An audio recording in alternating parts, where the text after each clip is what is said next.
Last time students we have studied with definitions, past definitions study केले होते.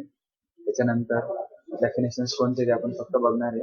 Health, disease, immunity, antigen, antibody, immune system हे last time study केलं होतं.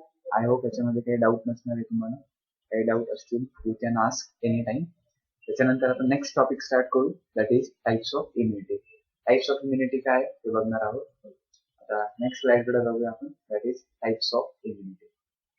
Okay, types of immunity म्हणजे काय? दोन प्रकारचे इम्युनिटी आहे. That is very very important. आता हे समजणं खूप गरजेचं आहे. 2 मार्क्सचा प्रश्न विचारला आहे बोर्ड एक्झाम मध्ये. Types of immunity. Types of immunity मध्ये फर्स्ट आहे इनेट इम्युनिटी. ओके, आणि दुसरी असते अक्वायर्ड इम्युनिटी. इनेट म्हणजे काय, अक्वायर्ड म्हणजे काय ते पण बघू. अक्वायर्ड या स्लाइडच्या खाली असणार आहे. त्यामुळे सगळ्यात पहिले जे काही या स्लाइड मध्ये आहे ते कम्प्लीट करू आपण. Okay, so first that is इनेट immunity. So next topic will start, that is types of immunity. Types मध्ये फर्स्ट इनेट इम्युनिटी. इनेट म्हणजे काय? इनबॉर्न, जन्मापासून जी काही जन्मापासून इम्युनिटी असते त्याला म्हणतात इनेट. ओके, सो फर्स्ट मराठीतून समजून घेऊ इनेट. इनेट म्हणजे जन्म, इनबॉर्न जन्मापासून जी प्रेझेंट आहे. जस्ट नवीन जन्मलेलं बाळ आहे, न्यू बॉर्न बेबी, त्याचा जन्म झालेला असणार. How should his body be protected from foreign substance. त्याच्या बॉडीमध्ये पण ऑब्विसली फॉरेन पार्टिकल जाणार, बॅक्टेरिया जाणार, त्याचं कंटिन्युअस एअरमध्ये आहे. ओके, अशा वेळेस त्या बॉडीला कोण प्रोटेक्ट करणार? That is very very important. आणि जी जन्मापासून आपल्या बरोबर थ्रूआउट लाईफ मध्ये राहते त्या इम्युनिटीला म्हणतात inborn immunity. Okay, so inborn immunity बघू आपण. त्याच्यामध्ये डेफिनेशन बघू पहिले. इनेट immunity. Okay, इनेट immunity comprises of all those defense elements which individual is born, which are always available to protect the living body. Okay, आता काही स्टेटमेंट लिहिण्याची गरज नाही. काय समजून घ्यायचं ते बघा सगळ्यात पहिले. फर्स्ट पॉइंट लिहायचा, इनेट immunity is inborn immunity. Inborn म्हणजे जन्मापासूनच प्रेझेंट आहे. सेकंड लिहायचं नॉन स्पेसिफिक. नॉन स्पेसिफिक म्हणजे काय? नॉन स्पेसिफिक म्हणजे तो कोणताही फॉरेन पार्टिकल असू त्याच्यावर तो ऍक्ट करेल. एक तर बॅक्टेरिया असेल किंवा व्हायरस असेल, त्याला काही स्पेसिफिक नाही, त्यानंतर नॉन स्पेसिफिक. त्याच्यानंतर it is called as, very important MCQ, it is called as first line of defence in most of the animals. First line of defence. Defence म्हणजे काय? आपल्या बॉडीमध्ये यूज येणार नाही, त्याला डिफेंड करेल. First line of defence, second line of defence, third line of defence काय असतं ते पण आपण स्टडी करणार आहोत. So important MCQ, it is called as first line of defense. That is very very important. Okay, so that is about innate immunity. Innate immunity म्हणजे जी जन्मापासून असते त्याला म्हणतात innate immunity. Individual is born with innate immunity. Next important point, it is non-specific. Third important point, it is called as first line of defense. Okay, first line of defense म्हणजे आता सगळ्यात पहिले याच्यामध्ये क्लासिफाय केलेले innate immunity मध्ये बघा. Types of immunity दोन प्रकारचे आहेत. एक इनेट इम्युनिटी आणि दुसरी आहे सेकंड इज अक्वायर्ड इम्युनिटी. त्याच्यानंतर इनेट इम्युनिटी मध्ये 4 टाइप्स आहेत. एक आहे अनाटॉमिकल किंवा physical, second is physiological, third is phagocytic और cellular, and fourth is inflammatory. Okay, हे लिहून घ्यायचे आता तुम्ही चार इथं. सगळ्यात पहिले अनाटॉमिकल किंवा physical, second is physiological, third आहे फायगोसायटिक किंवा cellular, and fourth is inflammatory. हे चारही नाव लिहून घ्यायचे आणि असा टेबल बनवला तरी चालेल. सो नेक्स्ट अनाटॉमिकल पहिले बघू आपण. आपल्याला चारही बघायचे, अनाटॉमिकल, फिजिओलॉजिकल, फॅगोसायटिक आणि इन्फ्लेमेटरी. आता आपण चालू करू अनाटॉमिकल. अनाटॉमिकल मध्ये सगळ्यात पहिले अनाटॉमिकल म्हणजे काय? Basically physical structure. आता जर बघितलं आपल्या बॉडीमध्ये फॉरेन पार्टिकल आला पाहिजे का नाही आला पाहिजे, that is very basic question. तो नाही आला पाहिजे. तो जर आला तर काय होईल? इन्फेक्शन होण्याचे चान्सेस आहे. अशा वेळेस प्रोटेक्ट केलं पाहिजे. ब्लड मध्ये तर कोणता फॉरेन पार्टिकल इझिली गेलाच नाही पाहिजे. सगळ्यात पहिले कोण प्रोटेक्ट करणार? सो अनाटॉमिकल बॅरियर मध्ये फर्स्ट एक्झाम्पल आहे, फर्स्ट लेअर आहे that is skin. Okay, it is very simple. Basic function of स्किनचं काय? That is protection. सगळ्यात पहिले लिहायचं याच्यामध्ये skin. Okay, next second is mucosa. Second आहे mucosa. So skin and mucosa both are important. हे झालं anatomical or physical. आता स्किन मध्ये काय ते बघायचं. फर्स्ट इम्पॉर्टंट पॉइंट आहे सगळ्यात पहिले नोट करायचं आहे outermost layer of skin is dead. Always remember outermost layer of skin is dead. त्या लेअरचं नाव काय आहे that is stratum corneum. Important MCQ entrance exam मध्ये विचारलाय outer layer of skin that is dead, that is called as stratum corneum. आता ना ह्याच्यामुळे काय होणार outer layer of skin why it is dead, so the bacteria does not grow or enter into it. The pH of skin destroy the bacteria. Sebum of skin also have the antibacterial action. So outer layer of skin he dead का आहे त्याच्या मागे reason आहे कोणता bacteria enter करणार नाही. Okay after that skin मध्ये जो पीएच आहे तो पण बॅक्टेरियाला डिस्ट्रॉय करेल. Sebum of skin, sebum of skin means basically स्किनवर सेबॅशियस ग्लँड असतात. हे ऑइली लाईक सबस्टन्स रिलीज करतात.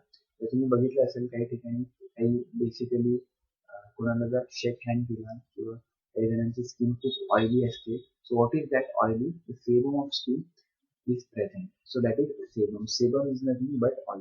The oil कुठून release होतं? So that is from sebaceous gland. It also have antibacterial action.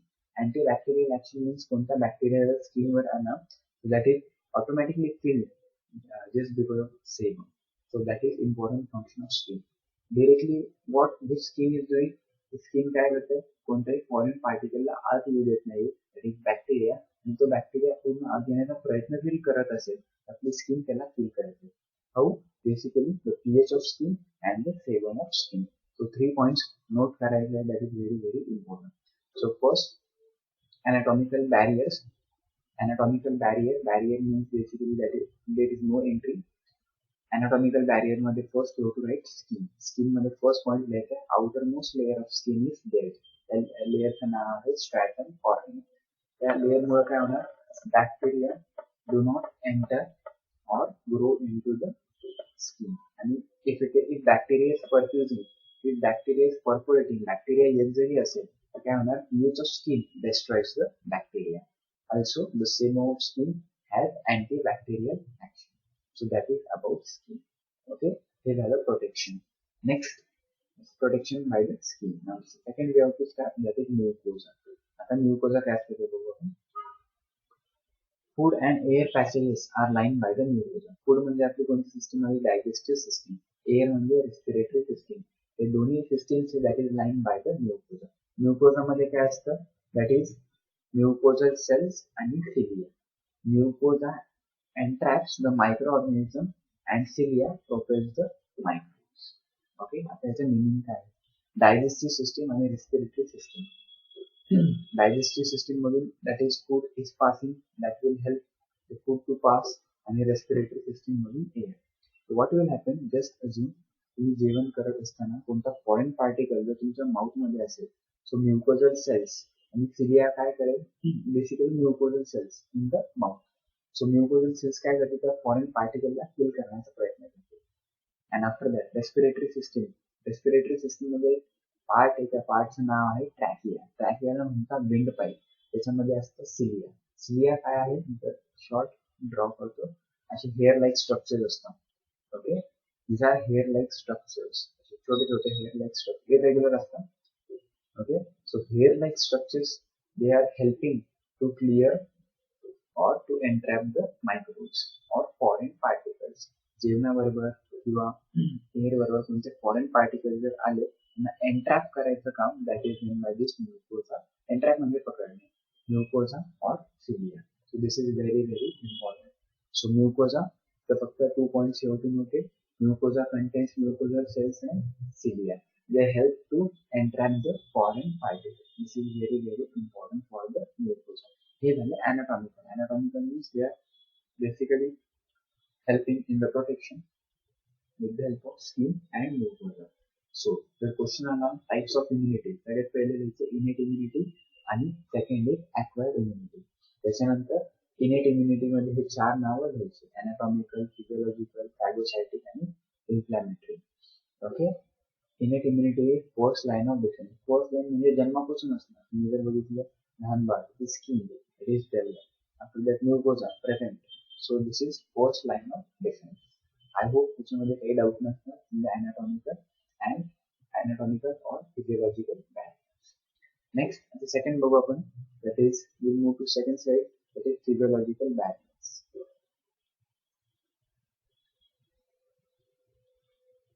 Now, so this is our next slide, that is physiological barrier. आता physiological barrier म्हणजे काय ते बघू आपण. Physiology is very very important. So first त्याच्यामध्ये आहे fever. Fever म्हणजे काय, ताप येणे. Now understand the meaning of this. Exactly meaning काय feverचं ते समजून घ्या. काही काही वेळेस आपण आपल्या बॉडीमध्ये जर ऑब्झर्व केलं एक टेम्परेचर राईज असते, very high temperature notice in the body. असं का होतं? Now what is situation if some microbes are growing in our body, on our body, so what will happen, high temperature is noticed. काही वेळेस आपल्या बॉडीचं तापमान temperature वाढतं, त्याचं माझं रिझन असतं का, that inhibit the growth of microbes. काही मायक्रोब्सची ग्रोथ होत असेल जर आपल्या बॉडीमध्ये अशा वेळेस टेम्परेचर राईज होतं. त्याचा फायदा काय होणार, as soon as temperature is rise, जसं टेम्परेचर बॉडीचं वाढलं त्या मायक्रोबची ग्रोथ होणार नाही. Microbes cannot survive at higher temperature, specially bacteria. काही बॅक्टेरिया जे आहे ते सर्वाइव्ह करतात at higher temperature. Most of the bacteria do not survive at higher temperature. त्यामुळे काय होतं, त्या बॅक्टेरियाची ग्रोथ होत नाही. So first is fever. Higher temperature of the body inhibit the growth of microbes. This is very very important point. त्याचा meaning हे नाही आहे की ताप येणे. This is not meaning of this fever. So understand it very very carefully. आपण एकदा repeat करतो. First is fever, that is higher temperature of body. जसं बॉडीचं टेम्परेचर वाढलं, थोडं टेम्परेचर बॉडीचं वाढलं, त्याचं मिनिंग काय, काही मायक्रोब्स आलेले आहे बॉडीमध्ये, त्यांची ग्रोथ होते. आणि हायर टेम्परेचर काय करेल, त्या मायक्रोबची ग्रोथ होऊ देणार नाही. तिथं fever म्हणजे ताप येणे नाही. So take care of this thing very very carefully. Fever काय असतात, feverचे टाइप्स काय असतात हे आपल्याला डिसीज मध्ये स्टडी करायचं आहे. This is very very important. Next, second is pH of body. pH of body म्हणजे काय, pH 3 प्रकारचे असतात, ऍसिडिक, बेसिक और न्यूट्रल. आता आपण ऑलरेडी स्टडी केलंय डायजेस्टिव्ह सिस्टीम मध्ये. डायजेस्टिव्ह सिस्टीम मध्ये स्टमक मध्ये ऍसिड आहे, ते पण आपण बघितलं कोणता ऍसिड आहे, that is hydrochloric acid. pH काय असणार, नावातच आहे acid. So acidic pH of various parts of body. Various parts मध्ये कोणते, that is acidic parts, that is oral cavity, that is mouth, stomach, vagina, inhibit the growth of microbes. आता कोणत्या bacteria वर जर आपण ऍसिड टाकलं त्याची basically that will be dead. So acidic pH of various parts of body, that is oral cavity, stomach and vagina, inhibits the growth of microbes. Simple meaning काय, microbes food मधून in case जर stomach मध्ये गेले तर त्यांची growth होणार नाही. का होणार नाही स्टमक मध्ये, कारण की तिथे जी नॅचरली ऍसिड प्रेझेंट आहे, दॅट इज हायड्रोक्लोरिक ऍसिड, त्याच्यामुळे त्यांची death. So that is pH of body. Very simple topic. Vagina is a part of reproductive system. There is also acidic medium, ज्याच्यामध्ये मायक्रोब्स होतात, सिम्पली द बॅक्टेरियाची growth होत. This is very very important. Next, third is secretions. So that is secretions. Now secretions we have to see. Secretion मध्ये first, that is secretions are secreted from various organs like eyes. Sebum contain lysozymes, and this is very important enzyme, that is lysozyme. Tick mark करतो. This enzyme is very very necessary. Why it is necessary, that will see. eyes मधून काही secretion release होता, त्यामध्ये a content असतो, that content is called as lysozymes. Means what, डोळ्यामध्ये जर धूळ गेली इमिडिएटली आपल्याला आईज मध्ये इन्फेक्शन होत नाही. त्याचे माझं रिझन काय आहे, लायझोझाइम नावाचा एन्झाइम आहे, तो त्या मायक्रोब्सला किल करतो. कोणते बॅक्टेरिया, काही डस्ट पार्टिकल, कोणते मायक्रोब त्याच्यामध्ये जर एंटर केले, the eyes contain the enzyme, important enzyme, that is called as lysozyme. इथं वर्ड आहे तो नोट करायचा आहे, कारण की हा इम्पॉर्टंट क्वेश्चन एंट्रन्स एक्झाम मध्ये विचारला आहे. Okay, this enzyme destroys the microbe. This is very very important. Which enzyme? That is lysozyme. Important question, which enzyme has antibacterial property in the eyes? That is lysozyme. This is very very important. Do not miss this question. Next is interferon. Fourth is interferon or cytokinin barrier. This is very very important. Now interferons ला shortly abbreviate करता INF. इथं बघा capital मध्ये लिहिलेलं आहे INF. INF means interferons 3 प्रकाराचे असतात, कोणते असतात ते पण बघू. सगळ्यात पहिले इंटरफेरॉन्स काय आहे ते बघू. So interferons are the proteins, म्हणजे इथे लिहिलेलं आहे, certain kinds of vertebrate cells when infected by virus, कोणत्या व्हायरसने जर इन्फेक्ट केलं आपल्या बॉडीमध्ये, that release cluster or mass or class of glycoproteins, they are called as interferons. Very very important question. What are interferons? Interferons are glycoproteins that are released against the virus. ज्यावेळेस virus आपल्या बॉडीमध्ये येतो, that time interferons are released. Very very important cells. Okay, what this interferons make cells resistant to viral infection. Important. Okay, this make resistant to viral infections. After that, what will happen due to this? This in turn makes the cells definitely resistant to viral infections. These are specific. आणि इथं specific आहे. कोणता जर bacteria आला किंवा वर्म आला किंवा हेल्मेन किंवा प्रोटिस्ट, तर अशा वेळेस इंटरफेरन्स ऍक्ट नाही होणार. अशा वेळेस फक्त एकच ऍक्ट होतील, that is different antibodies you can add. But when we talk about viral infection, specifically for virus, such as फक्त interferon act. This is very very important barrier. Take dark point केला and form the cytokinin barrier. What is cyto म्हणजे cell, kinin means formation. Cytokinin barrier that is against the virus. असे 3 प्रकारचे असतात. Types of interferons दिलेले आहे. There is alpha, beta and gamma. Alpha is produced by the leukocyte. Leukocyte म्हणजे WBC, पांढऱ्या पेशी. Bracket मध्ये लिहू शकता तुम्ही WBC. Okay, I'll write here short, that is WBC. Here we can write that is WBC. Just in right bracket, produced by the leukocyte, that is WBC. I cannot write the word WBC, just have to write WBC. Beta जे आहे ते fibroblast secret करतात. Fibroblast आपल्या हिरड्यांमध्ये असतात आणि पूर्ण बॉडीमध्ये circulated असतात. That is from connective tissue. And third is INF, that is interferons gamma, that is by lymphocyte. So तिन्ही प्रकाराचे इंटरफेरॉन्स आहे that is present in our body. सगळ्यात पहिले इंटरफेरॉन आहे that is leukocyte. INF alpha produced by the leukocyte, that is WBC. Leukocyte म्हणजे पांढऱ्या पेशी. Bracket मध्ये तुम्ही कॅपिटल मध्ये लिहू शकता, that is WBC. INF beta produced by the fibroblast. INF gamma produced by the lymphocyte. So these are all barriers. They are called as physiological barriers. Simple आहे, tough काहीच नाही या टॉपिक मध्ये. once again physiological barriers आपण repeat करू. First is fever. High temperature inhibit the growth of microbes. Next is pH. pH of body mostly acidic, that is present in oral cavity, stomach and vagina. Secretion मध्ये एकच important point लिहायचा आहे. Ice contain enzyme, that is lysozyme. Bracket मध्ये घ्या antibactericidal. Antibactericidal means anti म्हणजे opposite, bacteria म्हणजे बॅक्टेरियाच्या against, cidal म्हणजे kill. Okay, this is very very important. Next is interferon. Interferons are the glycoprotein act against the viral infections. INF form the cytokine barrier. These are resistant to viral infection. 3 प्रकारचे interferons असतात, that we have to see. INF alpha, beta आणि gamma, जे त्या types मध्ये दिलेले आहे. INF alpha कोण produce करतं, दॅट इज ल्युकोसाइट किंवा ब्रॅकेट मध्ये WBC, पांढऱ्या पेशी. INF बीटा कोण प्रोड्यूस करतं, fibroblast, that is connective tissue, जे आपल्या हिरड्यामध्ये पण प्रेझेंट असतो. आणि INF gamma, that is produced by the lymphocyte.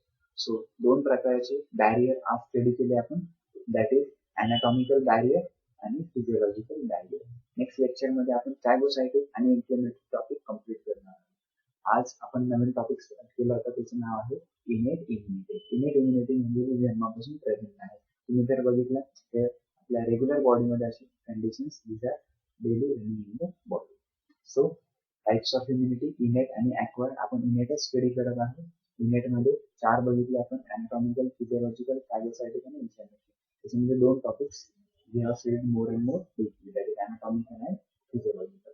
तर नेक्स्ट लेक्चर मध्ये आपण काय स्टडी करणार आहोत, फॅगोसाइटिक किंवा दुसरं नाव सेल्युलर और इन्फ्लेमेटरी बॅरियर्स.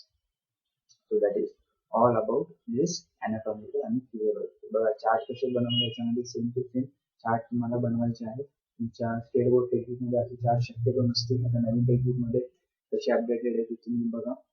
आणि हे असे चार्ट मध्ये स्टडी केले तुम्हाला काही डाऊट वाटणार नाही. इंटरफेरॉन्सची प्रॉपर्टी इम्पॉर्टंट आहे अगेन्स्ट व्हायरस. ओके, नीट मध्ये आणि सीटी मध्ये हा प्रश्न विचारलाय. लायझोझाईम इम्पॉर्टंट हे एक विचारलेलं आहे. ऍसिडिक मीडियम कुठं असतं, stomach, oral cavity, vagina, this also very very important. Skin मध्ये important point, outer layer of skin is there, त्याचं नाव स्ट्रॅटम. नेक्स्ट लेक्चर मध्ये आपण चालू करू फॅगोसायटिक आणि इन्फ्लेमेटरी डायग्राम्स. थँक्यू.